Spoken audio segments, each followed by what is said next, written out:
What's up, tribe? How you guys doing? Go ahead and hit that subscribe button, and I hope you like this video. This is going to be your review for Reasonable Doubt Season 2, Episode 4. So this episode, I want to put a trigger warning. If you're going to watch this episode, or if you've already watched it, you know. But if you haven't, this episode really shows a lot of the DV that happened. It gives you the backstory of Chanel's relationship with Jamarion. And so it flashes back.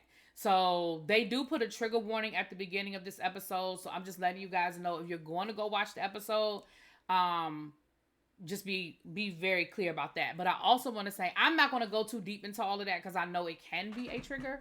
So, but the episode starts off, we see Chanel back in jail and she's having a nightmare, which she's sort of dreaming about what happened. We see that she was trying to leave him. She had a backpack. He caught her, and that's when they got into the fight. Now, the dream she has at the beginning of the episode is very different from the dream she ends up having at the end of the episode. I'll get to the dream at the end. But in the beginning, it looks like she just straight up brutally... He was walking away from her. She hit him with an object, and she just kept hitting and kept hitting and kept hitting. Which makes you go through this whole episode sort of thinking one thing happened. But then we get to the end and see something totally different. So, then we see, at the beginning of the episode, we see Jack's husband picking up their son from school. And we find out that the son has tried out for the school musical they're doing, Hamilton. So the father's kind of like, what? Like, what, you just gonna be wearing tights and frilly blouses or something? And the son was like, come on, Dad. Like, that's not even what it's about. Like, that's the time period. That's how men dressed back then. Like, what are you talking about? And you could tell that he was like, well, what about basketball? Like, we spent all summer, getting you ready for basketball. And he was like, the son was basically like, look, I like theater. Like, that's what I want to do. And he said, but it doesn't matter. I probably didn't make it anyway. I probably didn't get the part anyway. So you could tell the father sort of clowned him, but not harshly. But you could definitely tell that the father felt some kind of way about the son wanting to do a musical, right? Now, while this is going on, we're down at the law offices, and Cashton came up with a scheme because he said, listen, we are losing in the court of public opinion. First of all, I told the people she wasn't going to make bail. She made bail, and then she ran. So we are sort of losing our jury pool right now. It's not looking really good. So I got to basically throw a Hail Mary. And the Hail Mary is that he was going to do an interview. Now, Jax is like, I don't think that's the best idea, but I promised you that I wasn't going to say nothing. I promised you I was going to let you do your thing. But honestly, I don't really think that's a great idea. And he said, listen, I know it's risky. Like, I'm very aware that we are making a very, very risky decision. However, we are desperate, and before we're going to prep her, and I know somebody that will do the interview. I know somebody that I can trust that's going to do the interview, that's going to basically play within the parameters that we agreed to. Come to find out, it was the reporter that the woman he was sleeping with when Jax called him, that he put out of the room, her. See, this is let you know how tone deaf men are. The fact that you thought you were still in good with this woman after the way you've been treating her, like, men are so tone deaf. But anyway, moving right along. So Jax goes to talk to Chanel, and Chanel agrees to do it. And she was like, well, if you're going to agree to do it, I do have some wigs and I have some stuff for you. And she was like, nope. She was like, I'm going to do it just like I am. I'm not doing that again. I'm not doing the wigs and the makeup and all. I'm not doing that. This is who I am, and that's who they're going to see. Which probably actually works out better for her. But anyway. So then we get the first flashback. Now, I'm going to just go ahead and tell y'all now. I'm going to give y'all the whole flashback. Because the episode flashback, I'm going to just give y'all the whole story. So Chanel, before she met JT, and that his name, JT, Jamarion? Anyway. Before she met him, it looks like she was like an editor. He was doing a photo shoot, and she was running the photo shoot. Like, she was like, the head lady in charge. So, of course, he's flirting with her. And she wasn't really feeling him at first. She was like, look, bro, just do your job. I'm going to do my job, and that's cool. Like, I'm not impressed that you're a football player. Don't care about you being rich. Like, I'm doing my thing. But, of course, he flirted and he used his charm. He convinced her to come to to one of his football games. He was like, look, come to the game, and if you don't enjoy yourself, if you don't like it, you ain't lost nothing. Like, it is what it is. But of course, they end up falling in love. But he was in Atlanta and she was in LA. And they were doing the long distance thing. And he wasn't feeling it. He really didn't want to do the long distance thing anymore. But she was like, I'm not quitting my job. I'm not moving to Atlanta. I'm not quitting my job. Like, I love my job. I love what I do. And like, you got to respect that. You got to respect my job just like I respect your job. So his solution was to propose to her. And of course, he proposes to her. She quits her job. She moves to Atlanta. They start having, babies or whatever. So they ask in the interview, they say, when was the first time he put his hand? Because we see some of the flashbacks as the interview goes on. But one of the questions, when was the first time it happened? So she describes the first time it happened. She said it was after his retirement party. Now, for a lot of men, like professional athletes and stuff like that, when their whole life is connected to this, when that ends, a lot of them don't know. That's why we see so many athletes retire and then unretire, retire and unretire, because they don't know what to do with themselves their whole life. I mean, you think about a professional athlete, it started from probably when they were in their single digits, 5, 6, 7, 8, 9, 10 years old. They've always played this sport. It's consumed their entire life, all the way through high school, through college, and then even after college, that was their career. So now a lot of them end up retiring in their 30s. Yeah, they're rich, a lot of them, but not all of them. But their bodies are also very much beaten up. And they don't know what to do with themselves at this point. I mean, literally, their whole life has been consumed with this. And the accolades are gone. Like, you're no longer the man. So she said that was the first time he got physical with her. And then, of course, she said it progressed from there. And then there was the infidelity. It was the other women. And then it was she said that he was in a lot of pain. She said, one minute he would be slapping me around and then he would be begging me to help give him his medicine and help rub his body and help him feel better after he physically assaulted me.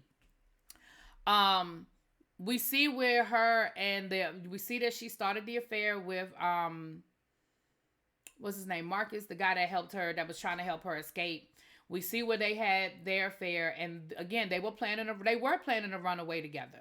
And what happened on that day that she, unalived him, she was trying to leave, and he actually just came home early, and he caught her.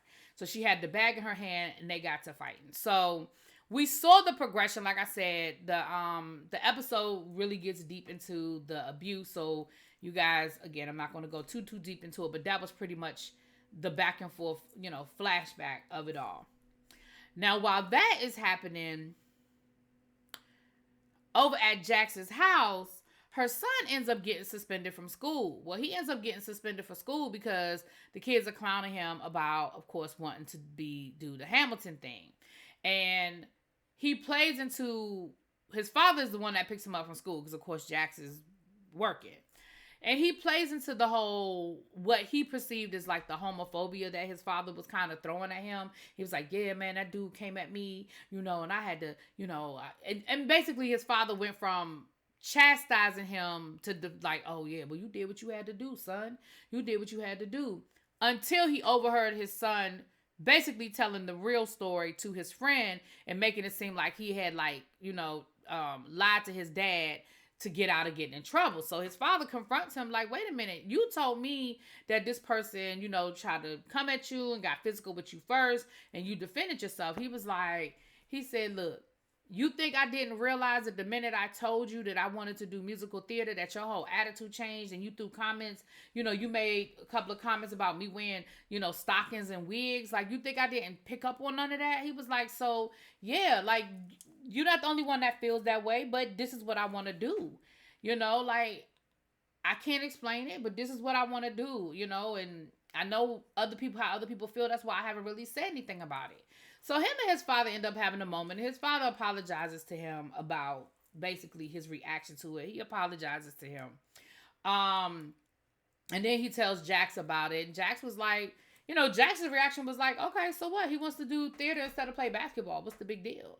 And the father was like, what you mean, what's the big deal? Like, we spent all summer practicing. Like, basketball is his life. She was like, but he don't want to do it anymore. Like, it's not a big deal to her. So, it'll be interesting to see where they go with that storyline. But anyway, now while that's going on, while this is going on, Jackson's investigator, oh boy, Mark, I think his name is Marcus, y'all. The guy that was helping Chanel get out of the country, or trying to help Chanel get out of the country, he done popped up again. Now, come to find out, he was laying low in Jamaica, right? Trying to stay off the radar, trying, so the police couldn't get him. I mean, not like the police had released him from jail, but he was staying off the radar so the media and stuff couldn't get to him. Well, come to find out, he was staying at the Jamaican estate, the white guy that had picked him up from jail. Well, we found out that he was actually Marcus's business manager. The investigator then followed him and realizes that he's staying at a house that got more security than, than the White House. And he was like, hold up, what's going on here? Like, he's somebody's business manager. Why he got all this security and bodyguards and stuff like that? He must be into something. So he follows Marcus. Now, Marcus went to the dude's house. I hope his name Marcus, but he Marcus in this review. He go to the dude's house, and the dude told him, I want my money.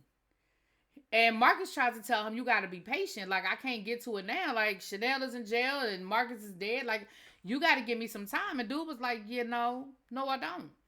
He was like, I want my money. I'm not playing with you. Like, you might have had Chanel, food or whatever, but he really said pussy whip. But he was like, but I don't have one of them, so you can't get me. So basically, give me my money.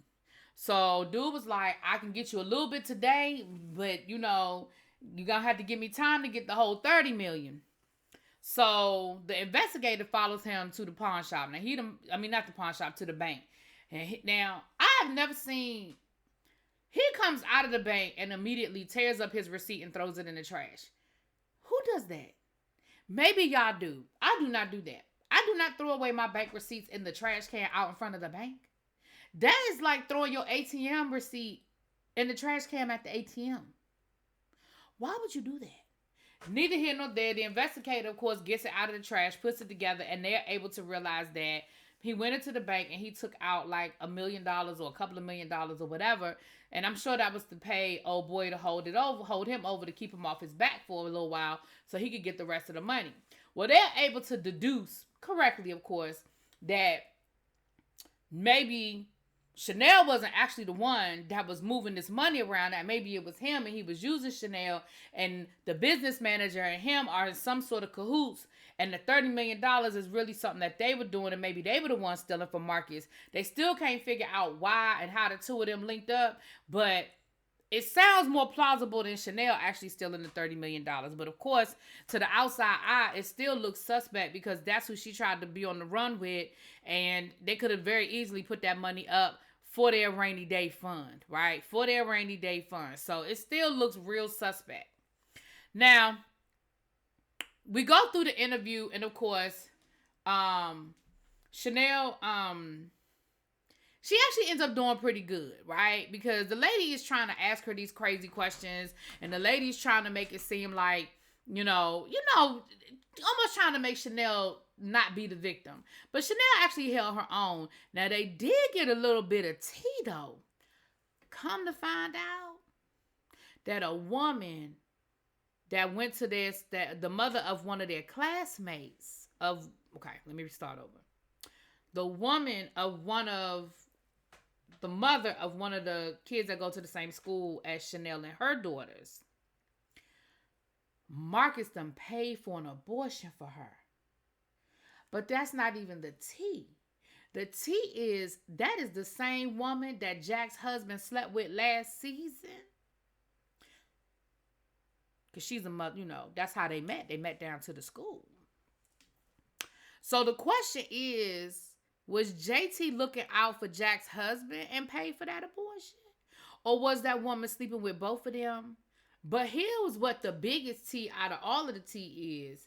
She must not have used that money to pay for the abortion because she's still pregnant. So now Jack's husband is like, oh shit, is it mine? Or did it belong to him? Like, who baby is that? Did I say Marcus? I didn't mean Marcus. I meant Chanel's husband. I hope I said that right. Anyway, with all of that being said, that was basically what happened in this episode. Now we get to the very, very end of this episode and we see that Chanel is having another dream. But this time she's going through what happened that day when when her husband ended up unalive. And what we find out is that basically he had her down on the ground and he was choking the heck out of her. She was really about to die until somebody came up behind him, and they're the ones that hit him upside the head with that trophy. Now, the question is, who is she protecting? I think it's one of the kids. Because you have to ask yourself, who is she willing to go to jail for? It can't be too many people. I think it's either the kids or her friend who put the house up. Because why would she want to put her house up and put her marriage and everything in jeopardy? So anyway, that's pretty much how the episode went. Let me know what you guys think. I'll talk to y'all later. Peace.